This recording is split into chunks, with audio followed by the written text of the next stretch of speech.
Hello everyone, निरेक law academy में आप सभी का स्वागत है। आज के इस वीडियो में अपन छत्तीसगढ़ व्यवहार जो न्यायाधीश एग्जाम नेक्स्ट मंथ होने वाले हैं, तो इसकी अपन एक सीरीज स्टार्ट कर रहे हैं जो एमसीक्यू बेस पे होगी, जिसमें सारे सब्जेक्ट कवर किए होंगे। आइए डिस्कस करते हैं। पहला क्वेश्चन है, सीआरपीसी से रिलेटेड है। क्या विदेशी न्यायालय में किसी वाद का लंबित होना उसी वाद हेतु पर आधारित किसी वाद का विचारण करने से भारत के न्यायालय को प्रवृत्त करेगा? यानी कहने का तात्पर्य है कि जो कोई भी फॉरेन कोर्ट है, तो उसमें अगर वाद पेंडिंग है, तो वहाँ पर कोई भी कॉज ऑफ एक्शन अराइज हुआ है, तो किसी भी वाद के विचारण यानी ट्रायल के अंदर भारत के न्यायालय को प्रवृत्त करेगा। तो इसका आंसर रहेगा ऑप्शन बी, नहीं। फिर नेक्स्ट क्वेश्चन है, पूर्व न्याय के उपबंध किसी डिक्री के निष्पादन के लिए कार्रवाई को भी लागू होंगे? यानी अगर आपने पूर्व में कोई भी न्याय वगैरह दे दिया है, कोई निर्णय वगैरह दिया है, और उपबंध किसी डिक्री के एग्जीक्यूशन में कार्रवाई में लागू होंगे, तो इसका आंसर होगा हाँ, लागू हो सकता है। यानी इसका आंसर ए सही है। फिर है क्वेश्चन 3, किसी लोक नुशेंस की दशा में घोषणा और आदेश के लिए वाद संस्थित किया जा सकता है?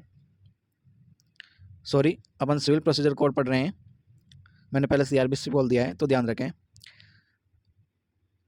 क्वेश्चन नंबर 3, एक लोक नुशेंस की दशा में घोषणा और आदेश के लिए वाद संस्थित किया जा सकता है। ऑप्शन ए, दो व्यक्तियों द्वारा न्यायालय की अनुमति से। ऑप्शन बी, दो व्यक्तियों द्वारा जिन्होंने महाधिवक्ता की मौखिक सहमति प्राप्त कर ली हो। ऑप्शन सी, दो व्यक्तियों द्वारा जिन्होंने महाधिवक्ता की लिखित सहमति प्राप्त कर ली है। ऑप्शन डी, दो व्यक्तियों के जिनकी ऐसे लोक नुशेंस के कारण विशेष नुकसान कारित नहीं हुआ हो। इसका राइट आंसर रहेगा ऑप्शन ए, दो व्यक्तियों द्वारा न्यायालय की अनुमति से। क्वेश्चन नंबर 4, अगर आप इस चैनल पर नए हैं तो प्लीज़ इस लाइक और सब्सक्राइब जरूर कर लें, ताकि मेरे नेक्स्ट वीडियो आप तक जरूर पहुंच जाए। क्वेश्चन नंबर 4, निम्नलिखित में से किस प्रकरण में स द्वारा मुजरा कर सकता है? यानी इसमें जो दिया गया है कि अ बिल ऑफ एक्सचेंज के आधार पर स पर वाद लाता है, और स का कहना है कि उसके माल के बीमे के संबंध में स ने असावधानी बरती थी और वह क्षतिधन देने का उत्तरदायी था। ऑप्शन बी, ब और स के विरुद्ध 1000 रुपये के लिए वह वाद लाता है, स का ऋणी उसे ही अ से सौद्य है। ऑप्शन सी, अ और ब 1000 रुपये के लिए स के विरुद्ध वाद लाते हैं और स का ऋण केवल अ द्वारा उसे सौद्य है। ऑप्शन डी, अ 500 रुपये के विनिमय पत्र के आधार पर स पर वाद लाता है, अ के विरुद्ध 1000 रुपये ऋण के लिए वसूली के लिए निर्णय स के पास है। तो इसका राइट आंसर क्या रहेगा? इसका राइट आंसर रहेगा अपने पास में ऑप्शन नंबर डी, यानी अ 500 रुपये विनिमय पत्र के आधार पर स पर वाद लाता है, अ के विरुद्ध 1000 रुपये के ऋण के लिए।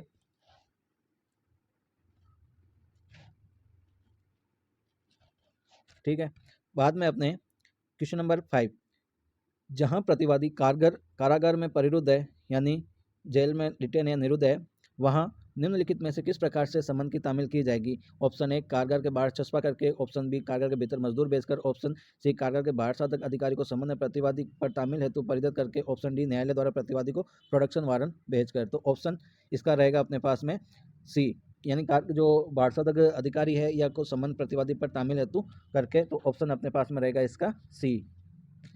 फिर बात करते हैं, क्या अपील या पुनरीक्षण न्यायालय वाद में पारित डिग्री को अपास्त करने के पश्चात आदेश ऑर्डर 7 रोल 10 सीपीसी के अधीन वाद पत्र लौटाने के निर्देश दे सकेगा? तो इसका आंसर रहेगा हाँ, निर्देश दे सकता है। यानी ऑर्डर 7 और रोल 10 के अंदर यह है कि भाई अगर आपको डिग्री के अपास करने के लिए है, तो वो वाद पत्र लौटाने का निर्देश दे सकता है।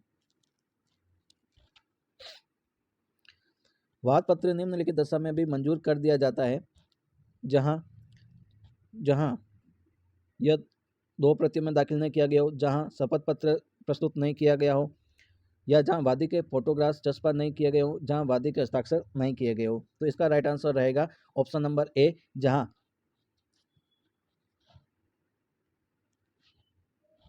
ऑप्शन नंबर 1, जहां यह 2 प्रतियों में दाखिल नहीं किया जा सकता हो। ठीक है, फिर अपने पास में नेक्स्ट क्वेश्चन है, क्वेश्चन नंबर 8, जहां वाद की सुनवाई के लिए पुकार होने पर प्रतिवादी उपस्थित होता है और वादी नहीं है, और प्रतिवादी द्वारा दावे के केवल एक भाग को स्वीकार कर लिया जाता है, तो कोर्ट क्या करेगा कि संपूर्ण वाद को खारिज कर देगा? वाद का वह वहां तक खारिज करेगा जहां तक उसका संबंध अवशिष्ट दावे से है, प्रतिवादी के विरुद्ध पूर्ण दावे की डिक्री पारित करेगा, या प्रतिवादी के विरुद्ध एक पक्षीय कार्रवाई की जाएगी। यानी अपनी बात है कि वाद को वहां तक खारिज कर दिया जाएगा जहां तक उसका संबंध अवशिष्ट दावे से है। तो इसका जो राइट आंसर है बी, यानी वाद को वहां तक खारिज करेगा जहां तक उसका संबंध अवशिष्ट दावे से होगा। नेक्स्ट है 9 क्वेश्चन, जहां एक पक्षीय डिक्री के विरुद्ध प्रस्तुत अपीलार्थ ने वापस ले लिए तो वहां पर एक पक्षीय डिक्री को अपास्त करने के लिए ऑर्डर 9 रूल 13 के सीपीसी के अंतर्गत आवेदन किया जाएगा। ऑप्शन ए अस्वीकृत किया जाएगा, ऑप्शन बी वापस लिया जाएगा, ऑप्शन सी पोषणीय होगा, ऑप्शन डी अपीलीय न्यायालय की राय के लिए निर्देशित किया जाएगा। यानी इसका जो राइट आंसर रहेगा, इसको क्या किया जाएगा, पोषणीय किया जाएगा, ऑप्शन सी। नेक्स्ट क्वेश्चन है, पर्याप्त हेतु को दर्शित करने पर न्यायालय वाद की सुनवाई को पक्षकार के निवेदन पर कितने बार से अधिक स्थगित नहीं करेगा। यानी पर्याप्त हेतु दर्शित करने पर कोर्ट वाद की सुनवाई को पक्षकारों के निवेदन पर कितने बार से अधिक स्थगित नहीं करेगा, 1 बार, 2 बार, 3 बार, 4 बार। इसका जो राइट आंसर रहेगा 3 बार। ठीक है, नेक्स्ट क्वेश्चन है कि प्रत्येक मामले में किसी पक्षकार की मुख्य परीक्षा का साक्ष्य शपथ पत्र लिया जाता है, मौखिक रूप से लिया जाएगा या न्यायालय में टंकित किया जाएगा जैसा न्यायालय उचित समझे। तो इसका राइट आंसर रहेगा कि शपथ पत्र पर लिया जाएगा। यानी प्रत्येक मामले में किसी भी पक्षकार का अगर आपको मुख्य परीक्षा करवानी है तो वहां पर एविडेंस क्या लिया जाएगा, शपथ पत्र पर लिया जाएगा।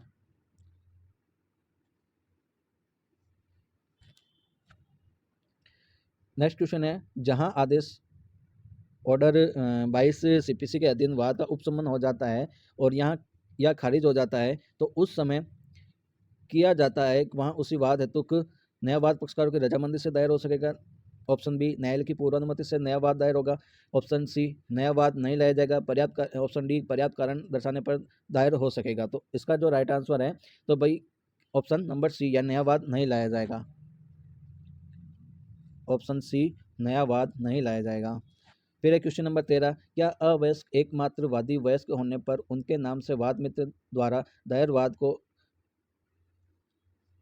अयुक्तियुक्त और अनुचित होने के आधार पर खारिज कराने हेतु आवेदन दे सकेगा। इसका राइट आंसर इसका ऑप्शन है ऑप्शन 1 नहीं, ऑप्शन बी वाद मित्र से अनुमति लेकर आवेदन देगा। ऑप्शन सी हाँ, ऑप्शन डी वाद मित्र के साथ संयुक्त रूप से आवेदन देगा। तो जो इसका राइट आंसर रहेगा कि हाँ वह क्या कर सकेगा, खारिज करने के हेतु आवेदन दे सकेगा। अगर आपको लगता है कि अनुपयुक्त है या अनुचित है तो इस बेस पे वो क्या कर सकता है, उसको खारिज के लिए या डिसमिस के लिए इसको एप्लीकेशन लगा सकता है।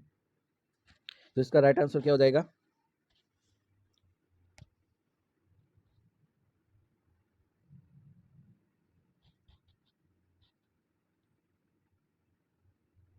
सी हो जाएगा। ठीक है, फिर बात करते हैं नेक्स्ट कि जहाँ क्वेश्चन नंबर 14, जहाँ कोई व्यादेश विरोधी पक्षकार को सूचना दिए बिना यानी अगेंस्ट पार्टी को विदाउट नोटिस क्या कर वहाँ पर कोर्ट में एप्लीकेशन को ऐसी तारीख से जिसको व्यादेश दिया गया है, ऑप्शन ए 7 दिन के भीतर, ऑप्शन बी 15 दिन के भीतर, ऑप्शन सी 21 दिन के भीतर, ऑप्शन डी 30 दिन के भीतर निपटाने का प्रयास करता है। तो इसका जो राइट आंसर रहेगा 30 दिन के भीतर, यानी ऑप्शन अपने पास में इसका क्या है, डी।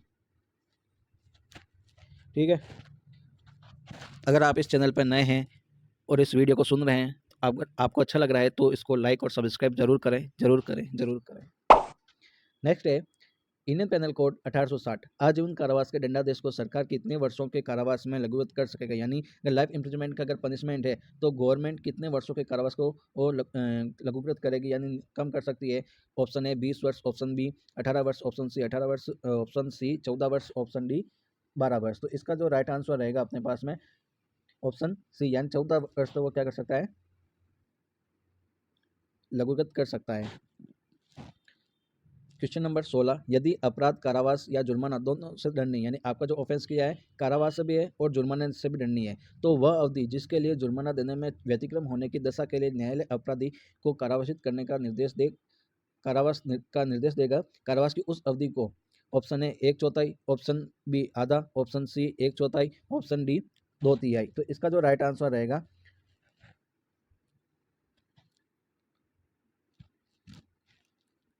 इसका जो राइट आंसर है 1/4। ठीक है, क्या मैं आंसर लगाना भूल गया, ऑप्शन सी 1/4। फिर नेक्स्ट क्वेश्चन है,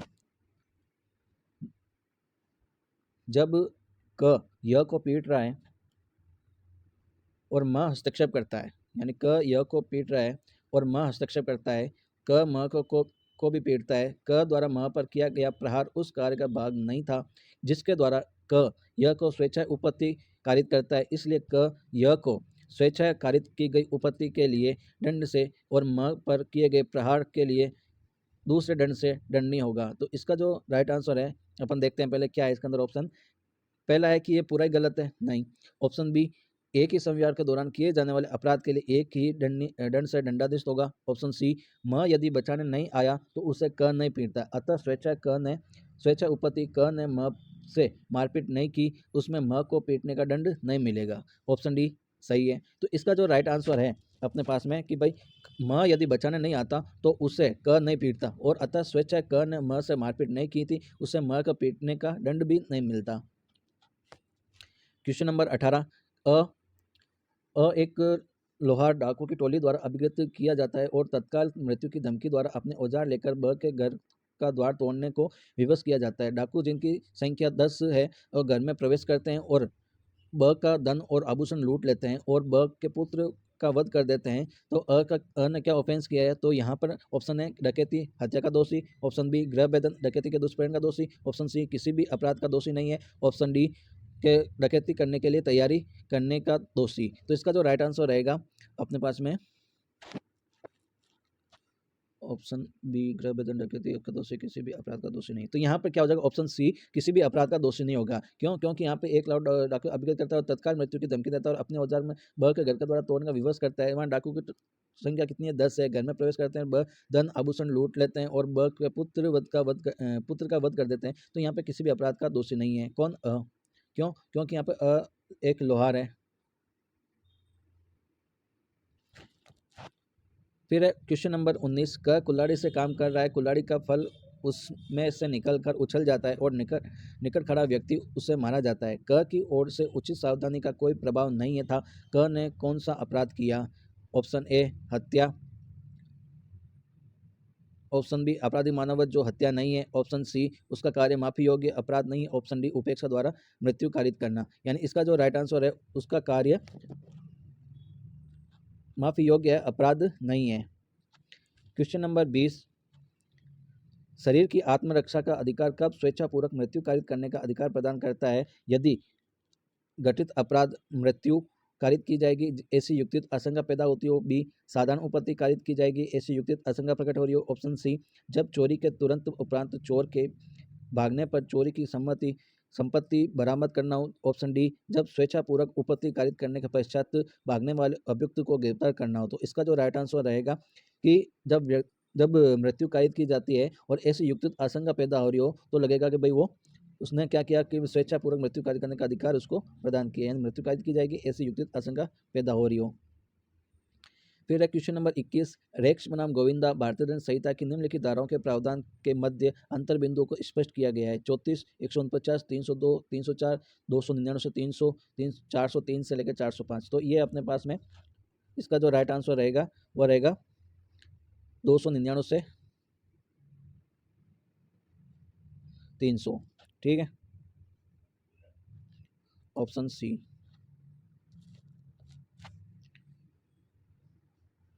नेक्स्ट क्वेश्चन है 22 कि सी की हत्या करने के लिए ए बी को उकसाता है और बी वैसा करने से इनकार करता है।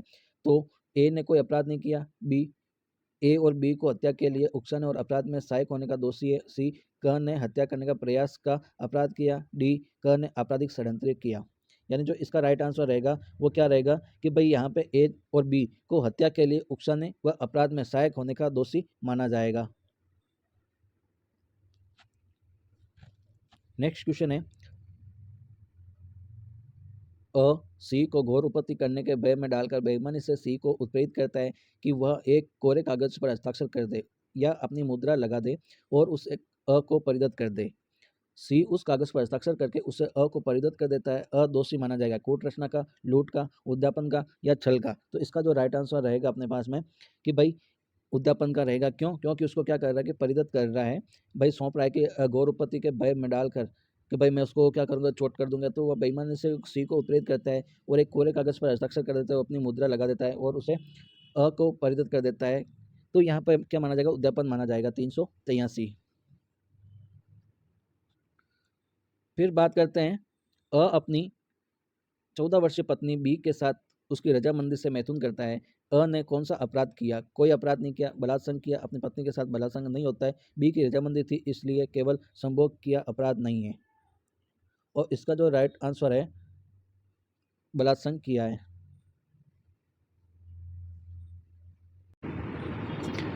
तो इसका जो आंसर रहेगा ऑप्शन बी बलात्संग यानी रेप रहेगा। क्वेश्चन नंबर 25, क को सड़क पर पड़ी हुई एक अंगूठी मिलती है। क उसे उठाकर अपने पास रख लेता है। क को सड़क पर पड़ी हुई एक अंगूठी मिल रही है और क उसे उठाकर अपने पास रख लेता है। तो क ने कौन सा अपराध किया? ऑप्शन ए कोई अपराध नहीं किया, ऑप्शन बी थेफ्ट चोरी किए, ऑप्शन सी संपत्ति का आपराधिक दुर्विनियोग किया है, ऑप्शन डी लूट किया है। इसका जो राइट आंसर रहेगा संपत्ति का आपराधिक दुर्विनियोग किया है। ठीक है, कमेंट करके इसका सेक्शन भी बता दीजिए मेरे को कि देखो आपराधिक दुर्विनियोग कौन से सेक्शन में है। चलते हैं नेक्स्ट क्वेश्चन पे। क्वेश्चन नंबर 26 का जो एक इनकम टैक्स विभाग में कार्यरत नहीं है, इनकम टैक्स अधिकारी बनकर एक व्यापारी बी के व्यापार प्रतिष्ठान में छापा डालता है और मूल्यवान प्रतिभूति प्राप्त करता है। तो क ने छल किया है, प्रतिरूपण छल किया है, लूट किया है, धोखा किया है। इसका राइट आंसर रहेगा अपने पास में कि वह प्रतिरूपण द्वारा छल किया है। इसका भी कमेंट में आप सेक्शन बताइए मेरे को। क एक मजिस्ट्रेट है, बी के सील के विषय में लांछन लगाते हुए अपने वरिष्ठ अधिकारी को रिपोर्ट भेजता है। क एक मजिस्ट्रेट है, बी के करेक्टर के विषय में कोई भी लांछन लगाते हुए अपने वरिष्ठ अधिकारी को रिपोर्ट भेजता है जो सद्भावनापूर्वक और लोक कल्याण के लिए था। क ने कौन सा अपराध किया है? Option A 500 IPC, option B 501 IPC, option D 499 IPC के अपवाद के अंतर्गत आने से कोई अपराध नहीं है, ऑप्शन डी 504 आईपीसी का अपराध। यानी जो इसका राइट आंसर रहेगा कि भाई आपने क्या किया है कि लांछन लगाते हुए वरिष्ठ अधिकारी को एक रिपोर्ट भेजी है। तो वहाँ पे क्या है कि वो रिपोर्ट भेजी तो लिखित है, तो वो क्या माना जाएगा 499 का भारत देश का एक अपवाद के अंतर्गत आने से कोई अपराध नहीं है। क्यों? क्योंकि आपने क्या किया, गुड फेथ के अंदर और पब्लिक मोरल के अंदर काम किया है, तो ये माना जाएगा कि आपका अपवाद के अंतर्गत है। फिर नेक्स्ट है अपने पास में, अब आता है अपने पास में CrPC. Question number 28, non cognizable offence से क्या अभिप्रेत है? यानी असंज्ञेय अपराध से क्या अभिप्रेत है? ऑप्शन ए ऐसा अपराध जिसमें पुलिस अधिकारी बिना वारंट के गिरफ्तार कर सकता है, ऑप्शन बी ऐसा अपराध में पुलिस बिना वारंट के गिरफ्तार नहीं कर सकता, ऑप्शन सी पुलिस के विवेक पर गिरफ्तार किया जा सकता है, ऑप्शन डी परिवादी के निवेदन पर गिरफ्तार किया जा सकता है। यानी जो इसका राइट आंसर है कि भाई पुलिस क्या करेगा कि बिना वारंट के गिरफ्तार नहीं कर सकता है, तो वो क्या माना जाएगा? नॉन कॉग्निजेबल माना जाएगा। यानी इसका जो राइट आंसर रहेगा अपने पास में ऑप्शन बी। फिर है नेक्स्ट क्वेश्चन 29, न्यायिक दंडाधिकारी प्रथम श्रेणी यानी जो कह सकते हैं कि प्रथम श्रेणी के न्यायालय द्वारा पारित दोष मुक्ति के आदेश के विरुद्ध अपील होगी। ऑप्शन ए मुख्य न्यायिक दंडाधिकारी के न्यायालय में, ऑप्शन बी सेशन न्यायालय में, ऑप्शन सी उच्च न्यायालय में, ऑप्शन डी उच्चतम न्यायालय में। बताइए क्या आंसर रहेगा? इसका राइट आंसर रहेगा सेशन कोर्ट में। नेक्स्ट क्वेश्चन है कि एक मुख्य न्यायिक दंडाधिकारी दंडादेश दे सकता है। ऑप्शन ए 3 वर्ष से अधिक के लिए कारावास या 5,000 रुपये से अधिक जुर्माने का दोनों, या 5,000 से अधिक अवधि के लिए कारावास या 10,000 रुपये से अधिक जुर्माने, या 7 वर्ष से अधिक अवधि के कारावास का जुर्माने से या किसी भी राशि तक हो सकेगा, या दोनों। 7 वर्ष से अधिक अवधि के लिए कारावास या 1 लाख रुपये से अधिक जुर्माना, या दोनों। जो इसका राइट आंसर रहेगा, बताओ भाई बताओ क्या राइट आंसर है इसका? नहीं पता? पता है, बताओ फिर। ऑप्शन सी 7 वर्ष से अधिक अवधि के लिए कारावास या जुर्माने से किसी भी राशि तक हो सकेगा। बहुत। क्वेश्चन नंबर 31, कौन सा कथन सही है? समन मामला वह मामला है जो वारंट मामला नहीं है। समन मामला वह है जिसमें जमानत की आवश्यकता नहीं होती है। ऑप्शन सी समन मामला वह है जिसके द्वारा चोरी के अपराध का विचारण होता है। ऑप्शन डी समन मामला वह है जिसमें विचारण के दौरान केवल समन भेजा जाता है। बताइए भाई कौन सा आंसर होगा इसके अंदर? समन मामला वह मामला है जो वारंट मामला नहीं होता है। ठीक है, आगे बढ़े। क्वेश्चन नंबर 32, किसी अजमानती अपराध के लिए किए जाने के अभियोग में गिरफ्तारी की आशंका करने वाले व्यक्ति के एप्लीकेशन पर हाई कोर्ट और सेशन कोर्ट 438 सीआरपीसी के अंतर्गत यह निर्देश दे सकेगा कि ऑप्शन ए उसको आगामी आदेश तक गिरफ्तार न किया जाए। ऑप्शन बी उसको अभिरक्षा में बिना लिए जमानत पर छोड़ दिया जाए। ऑप्शन सी ऐसी गिरफ्तारी की स्थिति में उसको जमानत पर छोड़ दिया जाए। ऑप्शन डी ऐसी गिरफ्तारी के निर्देश में उसको 3 दिन पश्चात जमानत पर छोड़ दिया जाए।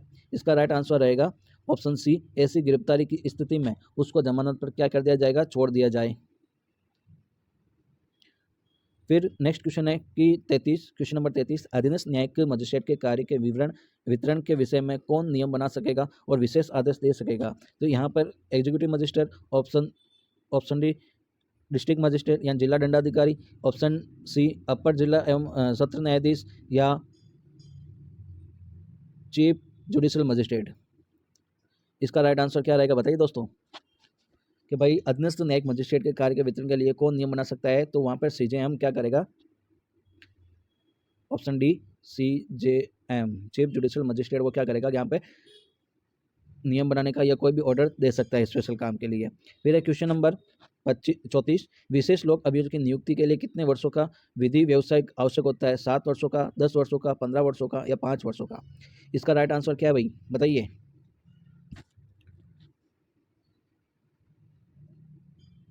इसका राइट आंसर है ऑप्शन बी, यानी 10 वर्षों तक वो क्या कर सकता है, उसको रहता है विधि व्यवसायिक आवश्यकता है। क्वेश्चन नंबर 35, एक मजिस्ट्रेट अपनी स्थानीय अधिकारिता के भीतर जब सुबह टहलने जाता है और उसके सामने कत्ल हो जाता है या मर्डर हो जाता है, क्या वह अपराधी का स्वयं गिरफ्तार कर सकता है, क्या वह अपराधी का स्वयं गिरफ्तार कर सकता है। Option A no, option B yes, option C केवल पुलिस गिरफ्तार कर सकती है, ऑप्शन डी मजिस्ट्रेट को विचारण करना है इसलिए वह गिरफ्तार नहीं कर सकता। तो इसका राइट आंसर रहेगा ऑप्शन बी, हाँ कर सकता है। अगर इसका ऑप्शन हाँ है तो बताइए कि भैया कौन से सेक्शन में दिया गया है, कब वो स्वयं गिरफ्तार कर सकता है मजिस्ट्रेट, कमेंट में पिन करें आप।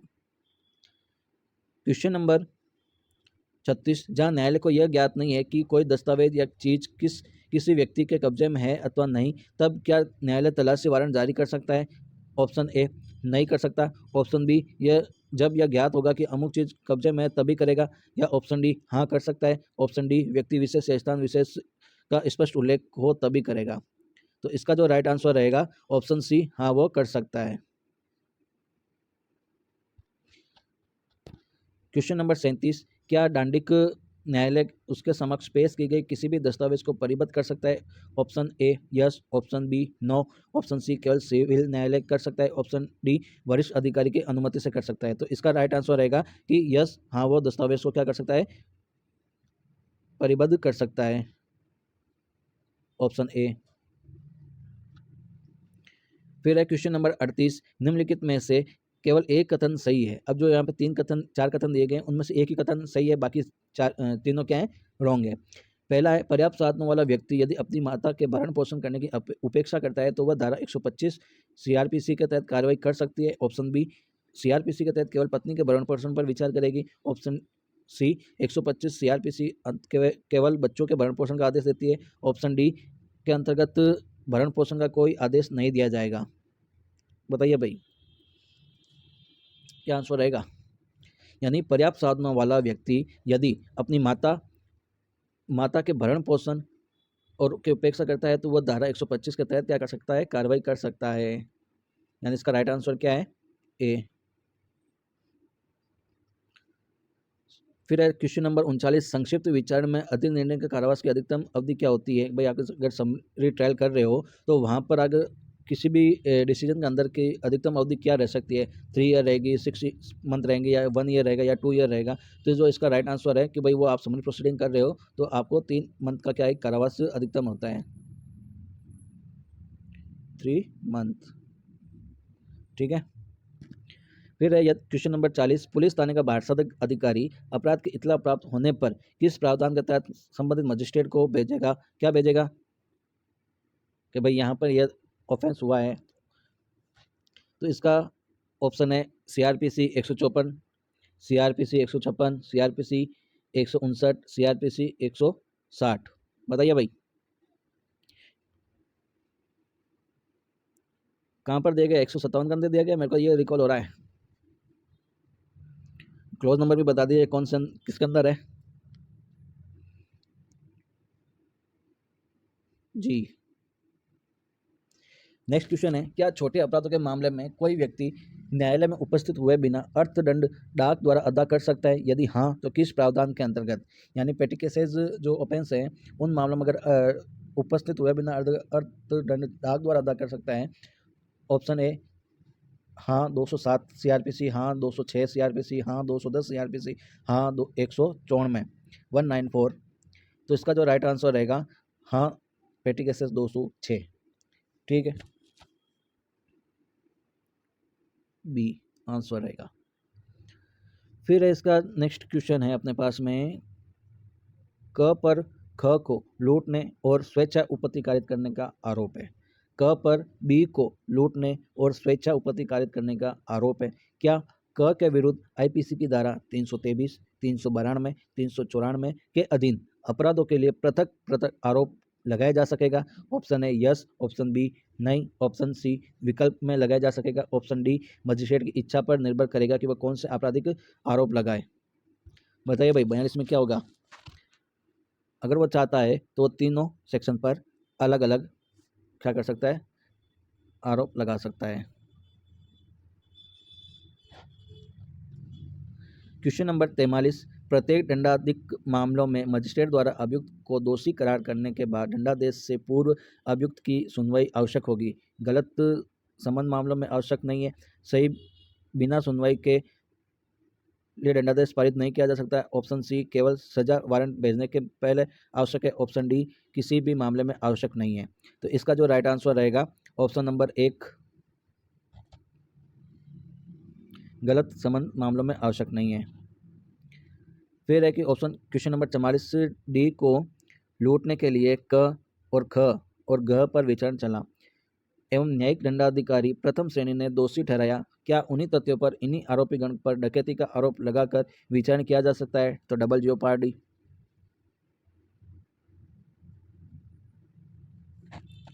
लग सकते हैं ना भाई? हाँ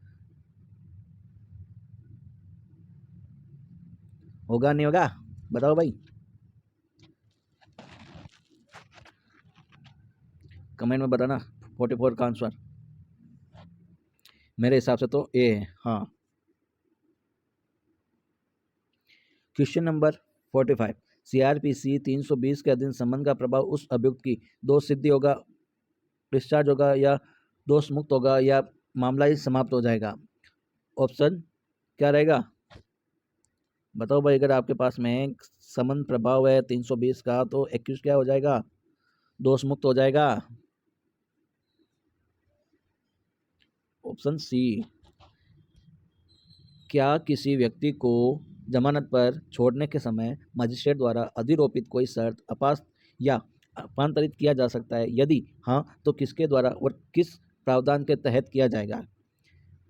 high court 482 CRPC, high court और सेशन कोर्ट 439, सेशन कोर्ट 465, किसी भी न्यायालय द्वारा ऐसी शर्तों को अपास्त रूपांतरित नहीं किया जा सकता। तो यहाँ पर क्या कर सकता है हाई कोर्ट और सेशन कोर्ट 439 के तहत भाई किसी भी व्यक्ति को जमानत पर छोड़ने के समय मजिस्ट्रेट कोई भी शर्त सेटासाइड या उपांतरित करता है तो वो कर सकेगा। Option B.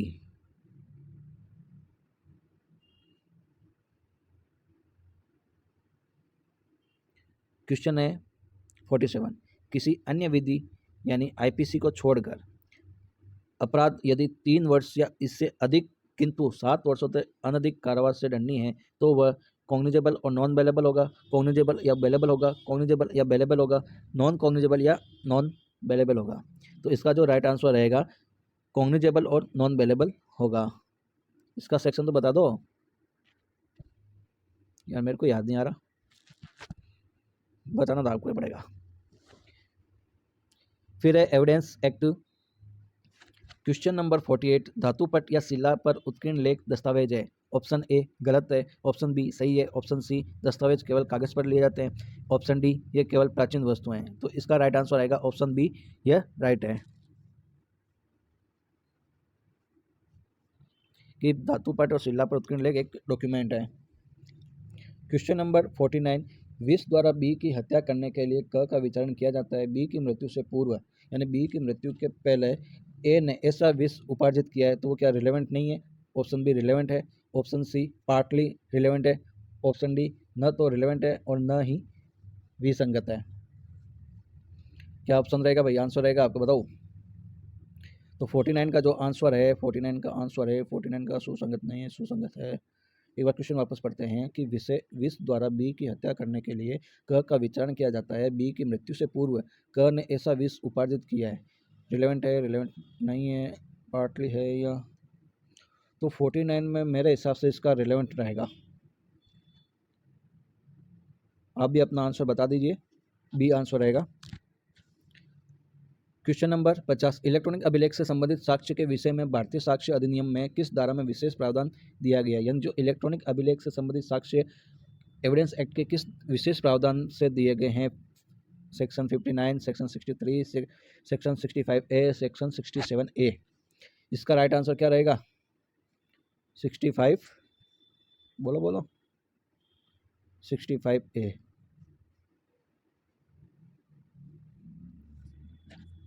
Question number 51 B को क घोड़ा बेचता है और मौखिक वारंटी देता है। भाई बी को एक घोड़ा बेचा और ओरल क्या दे दिया, एक वारंटी दे दी कि वह अच्छा है। बी को क इन शब्दों को लिख कर देता कि क से 500 रुपये में एक घोड़ा खरीदा, क्या बी के मौखिक वारंटी साबित कर सकेगा? क हाँ, बी 92 IEA के तहत प्रतिबंधित है, ऑप्शन सी नहीं, ऑप्शन डी 91 IEA के तहत केवल दस्तावेजी साक्ष्य साबित किया जा सकता है। तो इसका जो राइट आंसर रहेगा ऑप्शन 1।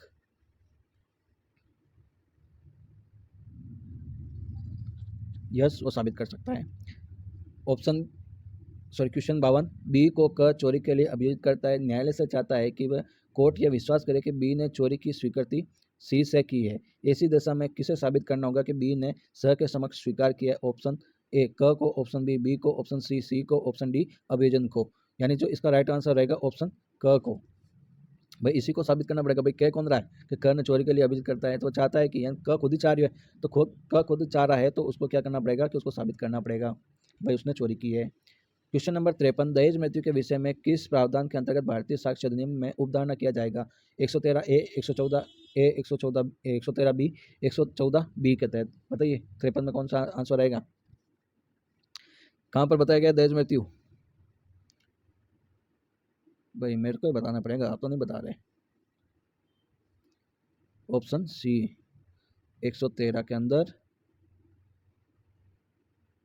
ठीक है।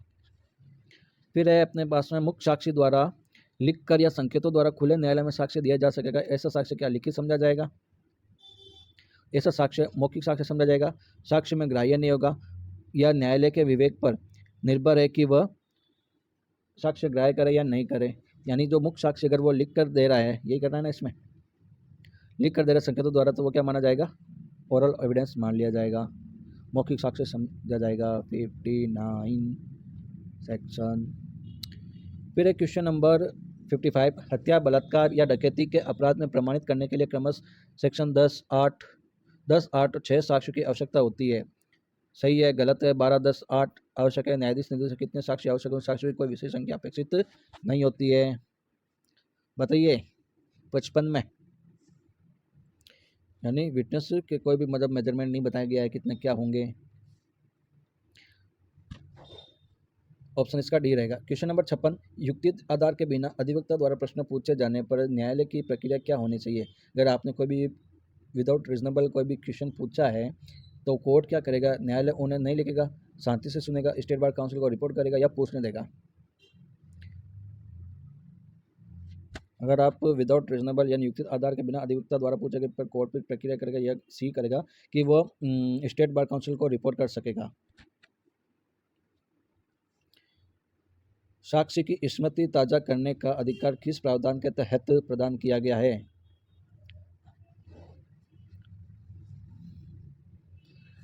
Section 145, section 159, section 165, section 157। देखिए दोस्तों, इसका आंसर तो मैं 159 बता दूंगा, लेकिन जो अभी BNS जो बिल प्रेजेंट हुआ है उसके अंदर भारतीय साक्ष्य संहिता ये अभी बिल ही है। तो 2023 के अंदर जो प्रेजेंट हुआ तो वहाँ पर इसको कौन सा सेक्शन में बताया गया है वो कमेंट में आप जरूर लिख के बताएं मेरे को।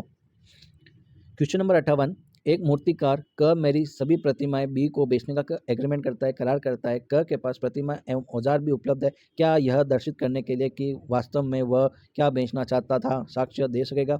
ऑप्शन ए हाँ, ऑप्शन बी नहीं, करार को देकर आश्चर्य निकालना होगा। ऑप्शन डी मौखिक साक्ष्य ग्राह्य नहीं है। तो इसका राइट आंसर क्या होगा वो यहाँ पे दे सकेगा, ऑप्शन ए। क्वेश्चन नंबर 59, स्वेच्छापूर्वक की गई संस्कृति साक्ष्य में ग्राह्य है जब पुलिस अधिकारी को की गई हो, दंडाधिकारी को जिसमें सक्षम अधिकारिता क्षेत्र प्राप्त है, गांव के सरपंच को इस प्रार्थना के साथ उसे पुलिस से बचा लिया जाएगा। ऑप्शन डी, जब किसी भी तथ्य का प्रकटीकरण नहीं करता है और पुलिस अधिकारी को की गई हो। इसका राइट आंसर क्या रहेगा भाई? कि दंडाधिकारी उसे सक्षम अधिकारिता क्षेत्र प्राप्त है तो वो कर सकेगा, ऑप्शन बी।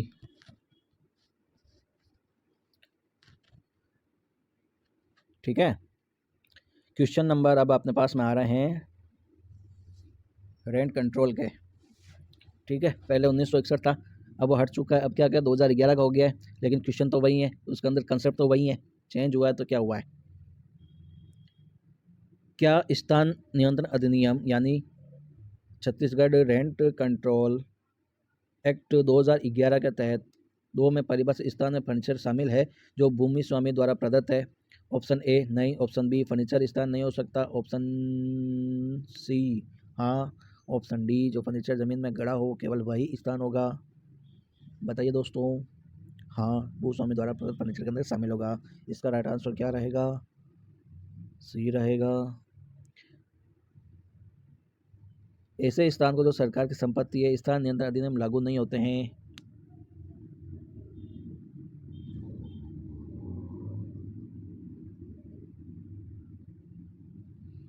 बताइए भाई, इसका आंसर क्या रहेगा 61 का?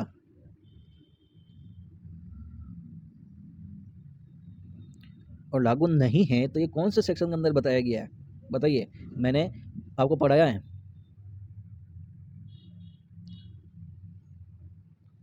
सेक्शन इसका 3 बताता है, शासन विभाग या कोई भी स्वेच्छापूर्वक अर्जित है तो वो सारी चीज़ें अपन ने पढ़ी थी। तो क्वेश्चन नंबर सेक्शन नंबर 3 आप आराम से देख सकते हैं। क्वेश्चन नंबर 62, पगड़ी से तात्पर्य यानी धारा 6 आवास नियंत्रण के संदर्भ में जमा रकम जो लौटाए योग्य हो, मानक भारत से अधिक किसी भी राशि की मांग या प्राप्त हो, करार के मुताबिक पूर्व स्वामी को प्राप्त राशि से हो या स्थान विशेष के लिए विशेष तौर पर की गई राशि हो। तो इसका मानक भारत से अधिक किसी भी राशि की मांग या प्राप्ति से होता है। पगड़ी किसको बोलते हैं समझ में आ रहा है? एक तो पगड़ी होता है, एक पेडी बोला जाता है, एक साई पेटे बोला जाता है। साई पेटे हमारे हिसाब से अलग हो जाता है, पगड़ी या पेडी सेम ही शब्द है। 63 है, कुटुंब का सदस्य है, विवाहित बहन, नौकरी करने वाला मित्र, साथ में रहता हो, अविवाहित बहन, विवाहित पुत्री।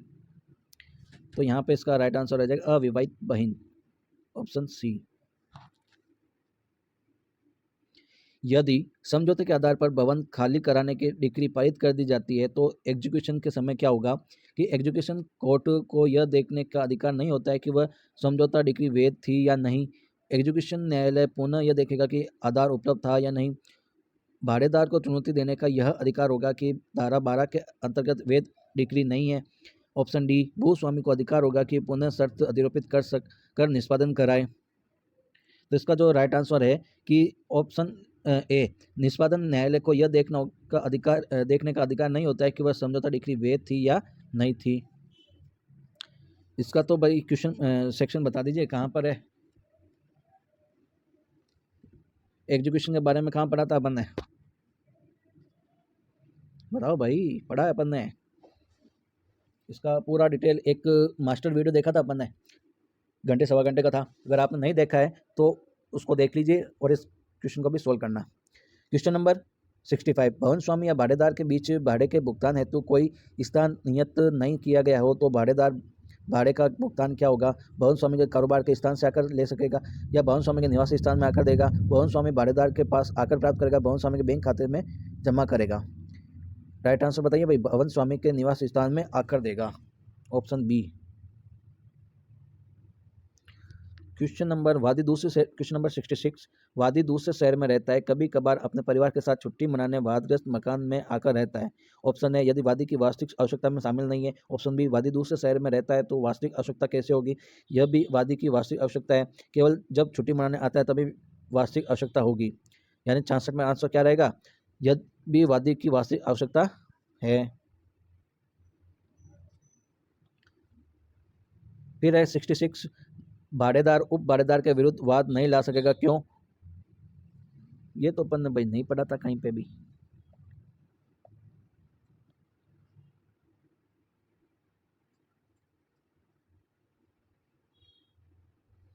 भाई ये क्वेश्चन नंबर 67 एक बार मैं छोड़ रहा हूं, ठीक है।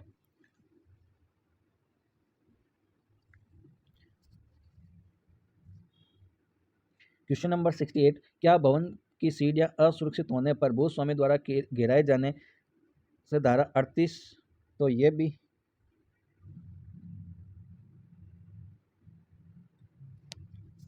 अपन नहीं पढ़ेंगे। 68 भी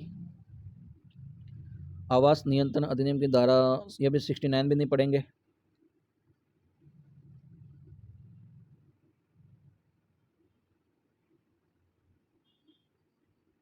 ठीक है, क्योंकि ये रिपील जो पुराना एक्ट था उसके सवाल हैं।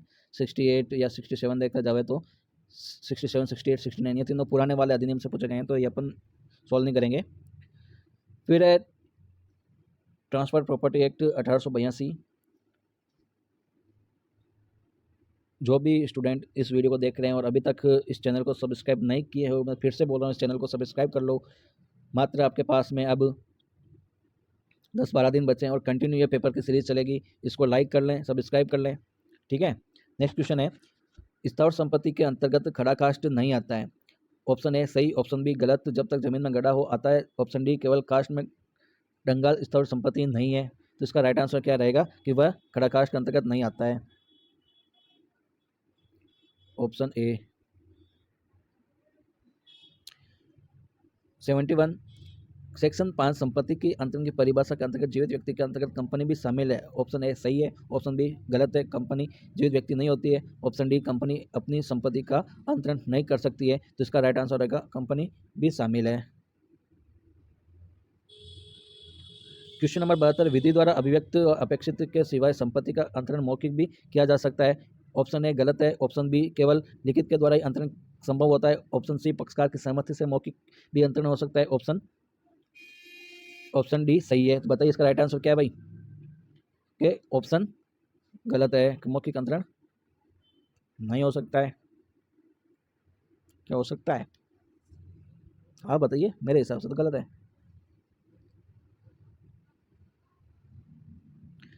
ऑप्शन क्वेश्चन नंबर 73 बी को खेत का पट्टा इस शर्त पर देता है कि वह 1 घंटे में 100 मील पैदल चल सकेगा। भाई साहब क्या चाहोगे उससे, 1 घंटे में 100 मील। ऑप्शन ए पट्टा शून्य। ऑप्शन बी 1 घंटे में 100 मील पैदल चलने पर पट्टा लिया जा सकता है। ऑप्शन सी पट्टा दिया जा सकता है। ऑप्शन डी सशर्त अंतरण हो सकता है। ऐसा काम जो नहीं हो तो पट्टा ही शून्य हो जाएगा। ऑप्शन ए, ठीक है। इसका राइट आंसर क्या है, ऑप्शन ए। क्वेश्चन नंबर 74 भागिक पालन को अपने कब्जे की सुरक्षा का हक प्राप्त है। ऑप्शन ए गलत है, ऑप्शन बी पूर्ण प्रतिफल प्रदान करने पर ही प्राप्त हक होगा। ऑप्शन सी सही है, ऑप्शन डी कब्जा सौंपना आवश्यक नहीं होगा। तो इसका राइट आंसर क्या रहेगा कि भाई वो उसका सही है कि वो हक प्राप्त कर सकता है अपने कब्जे के लिए।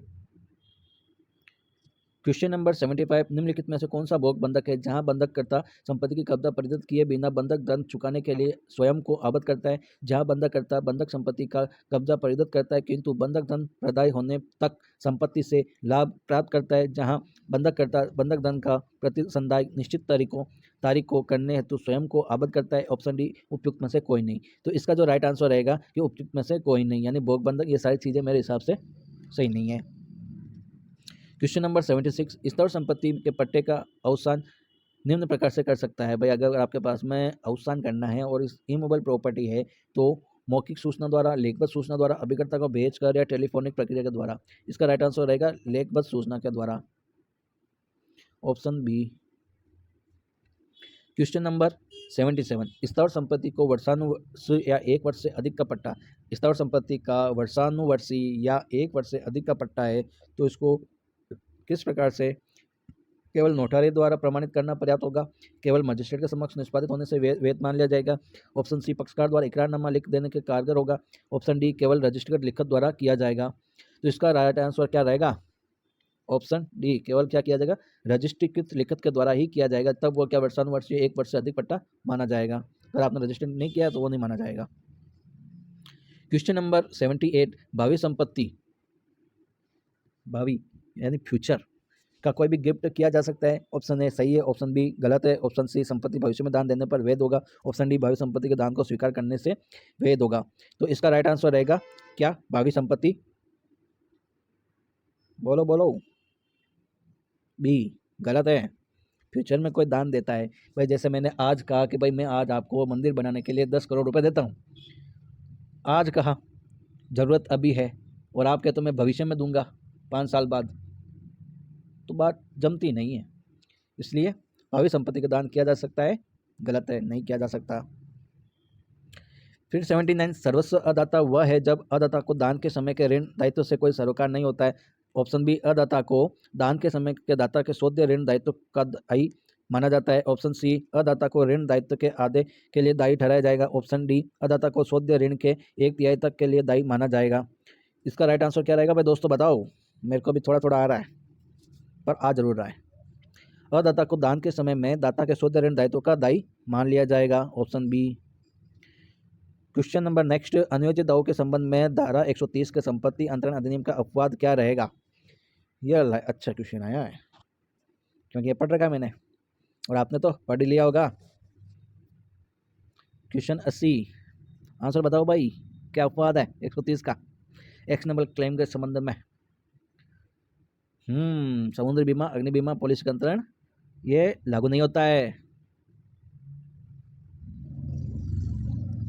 उसके बाद में इंडियन कॉन्ट्रैक्ट एक्ट आ जाता है। क्वेश्चन नंबर 81, प्रत्येक वचन ऐसे वचनों का प्रत्येक संवर्ग जो एक दूसरे के लिए प्रतिफल माने जाते हैं तो वो क्या कहलाएंगे भाई, यार करार कहा जाएगा यार, ऐसे क्या करते हो।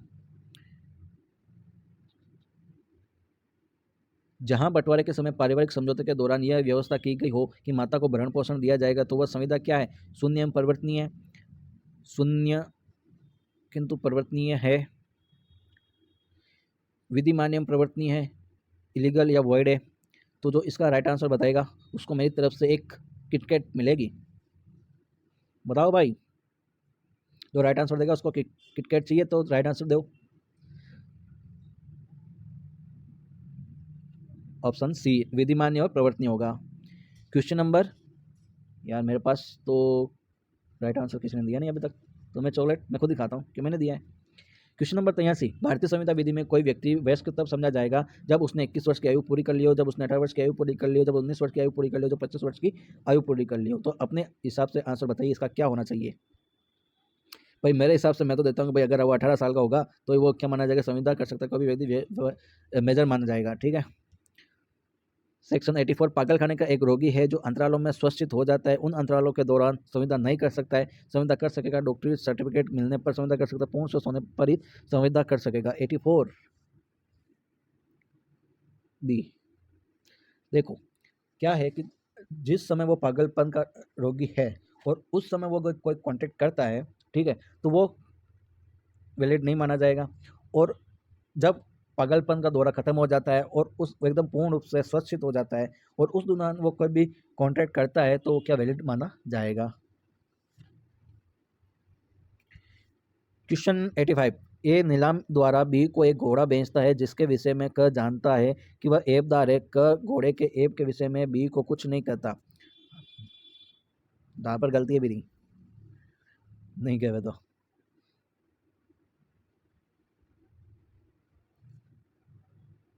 क नीलाम द्वारा बी को एक घोड़ा बेचता है। अच्छा, सबसे बड़ी बात कि नीलाम द्वारा बी को एक घोड़ा बेचा है, अभी ने तो भाई बेचना है। तो क की ओर से कोई कपट नहीं है, क ने कपट किया है, क ने बी को सच नहीं बताया, क ने अनैतिक कार्य किया। तो क की ओर से कपट नहीं माना जाएगा। भाई आप नीलाम में बेच रहे हो तो एबदार है। क्वेश्चन 86, क अपनी पुत्री को उपपत्नी के रूप में रखने के लिए बी को भाड़े पर देने के किराए करार करता है। करार वैध है, करार नैतिक है, करार शून्य है क्योंकि अनैतिक एक बालिग पुत्री होने पर करार किया जा सकता है। तो यहाँ पे क्या आ जाएगा इसका राइट आंसर, करार वॉइड हो जाएगा क्योंकि अनैतिक है। क अपनी पुत्री को उपपत्नी के रूप में रखने के लिए, पुत्री को, दिमाग खराब है इसका।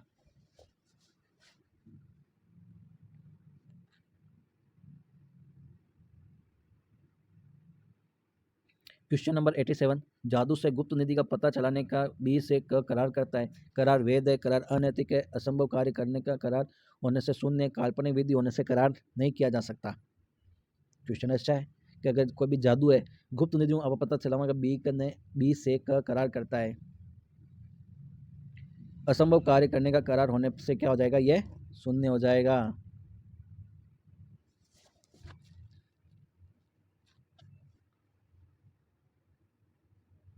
Option C. 88 क्वेश्चन,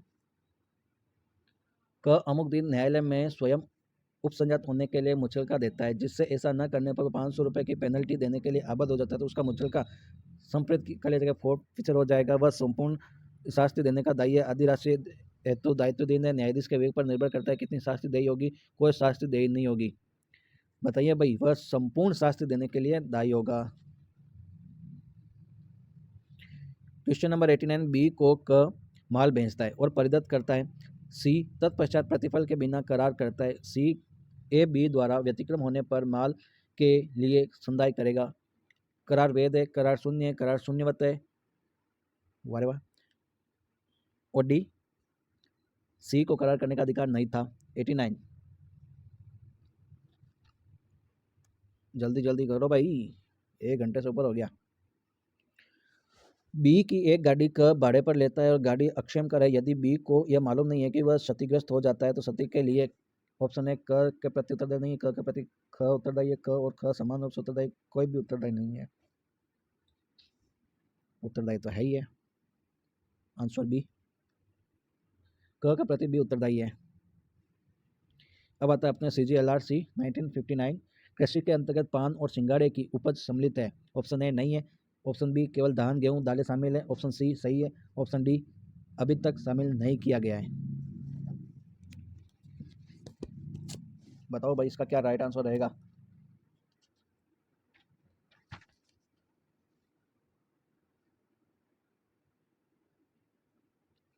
यानी जब अपन कृषि की डेफिनेशन देखते हैं तो इसके अंदर क्या है कि इंक्लूड लिखा हुआ है, ठीक है। एग्रीकल्चर की जब डेफिनेशन देखते हैं तो इंक्लूड लिखा हुआ है, तो इसके अंदर भविष्य में और भी शब्द जोड़े जा सकते हैं, लेकिन जो इसके अंदर 4 पॉइंट में बताया गया कि पहला क्या होना चाहिए, वार्षिक या नियतकालिक फसलों का जिसमें पान या सिंगाड़े और उद्यान के ऊपर सम्मिलित है उगाया जाना है। और पॉइंट 2 उद्यान कृषि, पॉइंट 3 वाणिज्यिक वृक्षारोपण या फलो उद्यान लगाना या उनका संरक्षण करना। Option question point number 4 next question है कि भूस्वामी संहिता की धारा 21 नाम में वर्णित लगान से अभिप्रेत है। भूमि के उपयोग में एवज में प्रदान हेतु होने वाला धन या वस्तु, भूमि के विक्रय के समय दी जाने वाली रकम, सरकार के इनकम टैक्स विभाग द्वारा ली जाने वाली रकम, कोटवार को दिए जाने वाली सेवा या धन। बताइए भाई ऑप्शन क्या राइट रहेगा।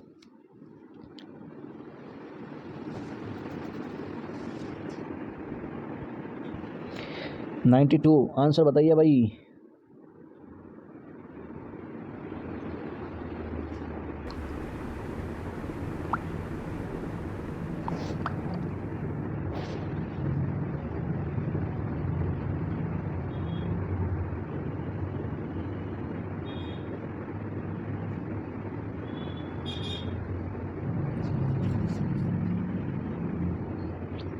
यानी जब अपन इसकी जो रेंट की डेफिनेशन देखते हैं ना,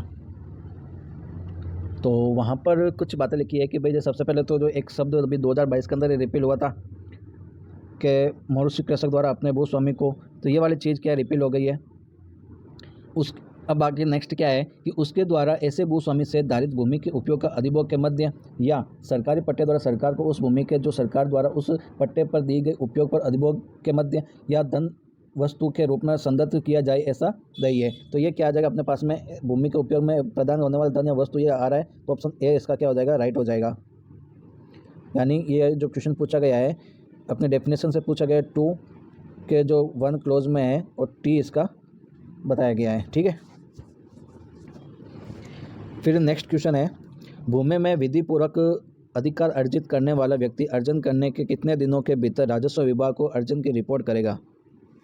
अगर आप कोई भी भूमि में विधिपूर्वक अधिकार अर्जित करते हो तो उसकी रिपोर्ट भी देनी पड़ेगी रेवेन्यू डिपार्टमेंट को। तो वो रिपोर्ट होगी अपने पास में 30 दिन, 3 माह, 6 माह, 12 माह।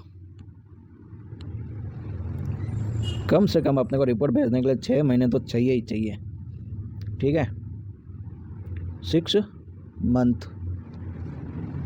नेक्स्ट क्वेश्चन है, ग्राम पटेल प्रतिवर्ष कौन से माह की समाप्ति पर सर्वेक्षण चिन्ह त्रुटिपूर्ण पाए जाने पर भूमि धारक को त्रुटि की मरम्मत कराने हेतु निर्देश देगा। जुलाई, जून, अक्टूबर, नवंबर महीने में।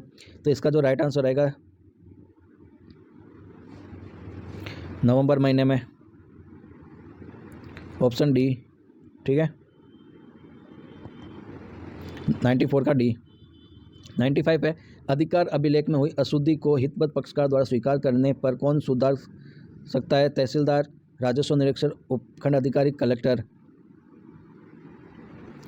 SDO, उपखंड अधिकारी, सी इसका राइट आंसर हो जाएगा। 96 है कि भूमि का अंतरण आदिम जनजाति के भूमि स्वामी द्वारा किया जाता है। तो 170 ए के भू राजस्व संहिता के तहत आवेदन दे सकेगा। ऑप्शन है विक्रेता के पुत्र के द्वारा, विक्रेता के आवेदन पत्र द्वारा, या राजस्व अधिकारी द्वारा, या जानकारी रखने वाला व्यक्ति।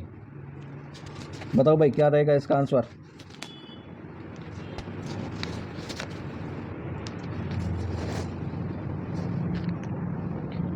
भू राजस्व संहिता के तहत कौन आवेदन दे सकता है।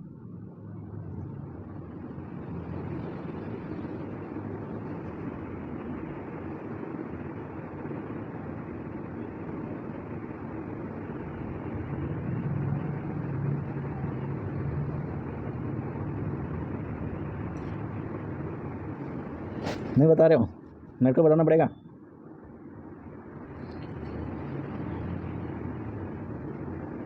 तो मैं तो भी बताऊंगा भाई, विक्रेता के आवेदन पत्र पर।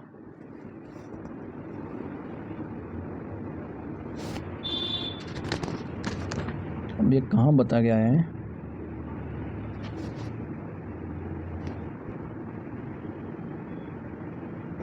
एक 170 ए में देखना भाई। ठीक है, क्वेश्चन नंबर 97, खाते के विभाजन की कार्रवाई जो धारा 178 में भू संहिता राजस्व संहिता के अंतर्गत होने में हक में प्रश्न का उत्पन्न होने पर तहसीलदार कितनी अवधि के लिए स्थगन लाने के हेतु कार्रवाई को मुलतवी करेगा।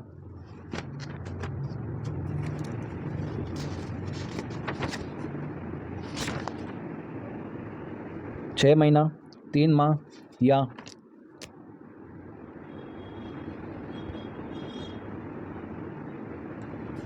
1 महीना, या 15 दिन। क्या राइट आंसर रहेगा। यानी इसका ये क्वेश्चन पूछा गया है 178 खाते का विभाजन अगर आपको करना है तो 178 के 1 के क्लोज का प्रोविजो से ये क्वेश्चन पूछा गया है। 3 मास के अंदर अंदर अगर आपको क्या करना है, मुलतवी कर सकते हो।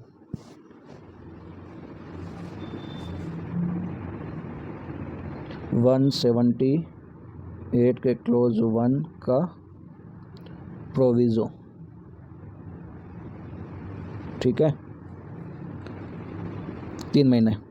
फिर उसके बाद में आता है क्वेश्चन नंबर 98, क्या भू स्वामी द्वारा अपनी भूमि पर खड़े वृक्षों का अंतरण किया जा सकता है। भूमि के साथ अंतरण किया जा सकता है, केवल खड़े वृक्षों का अंतरण किया जा सकता है, खड़े वृक्षों का अंतरण नहीं किया जा सकता, अनुमति लेकर अंतरण किया जा सकता है। 98 भूमि के साथ ही अंतरण किया जाएगा। निस्तार पत्रक में निम्नलिखित भूमि का समावेश होगा। समस्त कृषि भूमि का, समस्त दखल रहित भूमि का, या समस्त तालाब का, या समस्त सड़कों का। तो बताइए भाई निस्तार पत्रक कहाँ पर बताया गया है।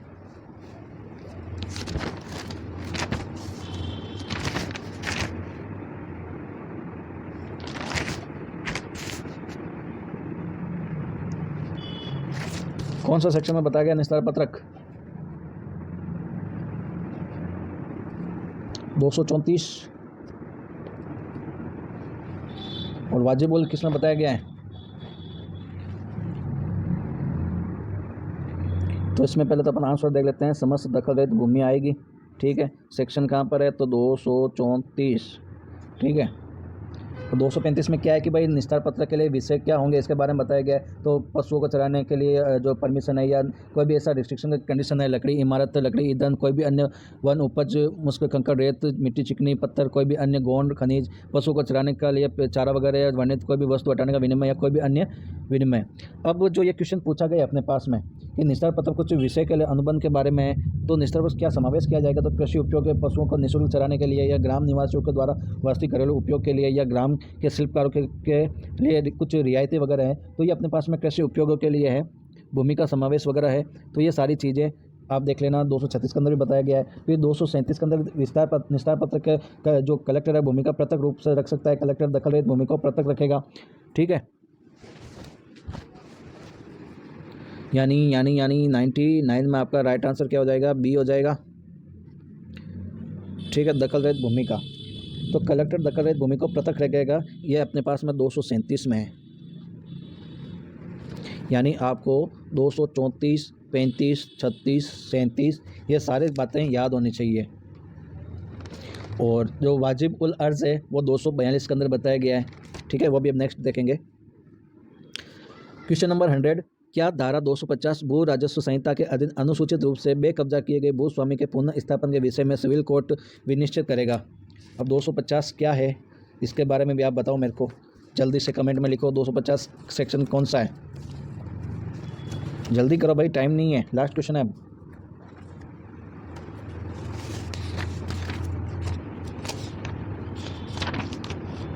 यानी अगर आपने अनुचित रूप से बेकब्जा किए गए भूस्वामी का पुनः स्थापन करते हो तो इसमें सिविल कोर्ट का विनिश्चय क्या रहेगा? यस पक्षकार को सहमति से कर सकेगा, नहीं दोनों न्यायालय राजस्व और दीवानी विनिश्चय कर सकेंगे। तो इसका राइट आंसर क्या रहेगा?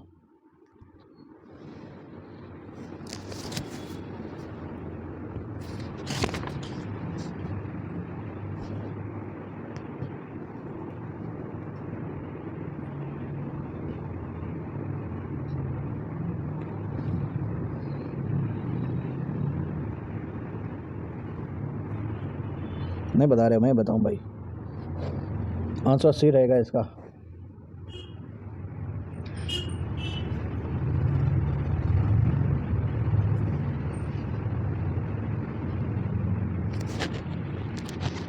क्वेश्चन अच्छा है, पढ़ना। 250 में से अमूमन क्वेश्चन पूछे जाते हैं। यानी इसका राइट आंसर क्या हो जाएगा? सी हो जाएगा। विनिश्चय सिविल कोर्ट विनिश्चय कर सकेगा, तो इसका आंसर ये नहीं होगा।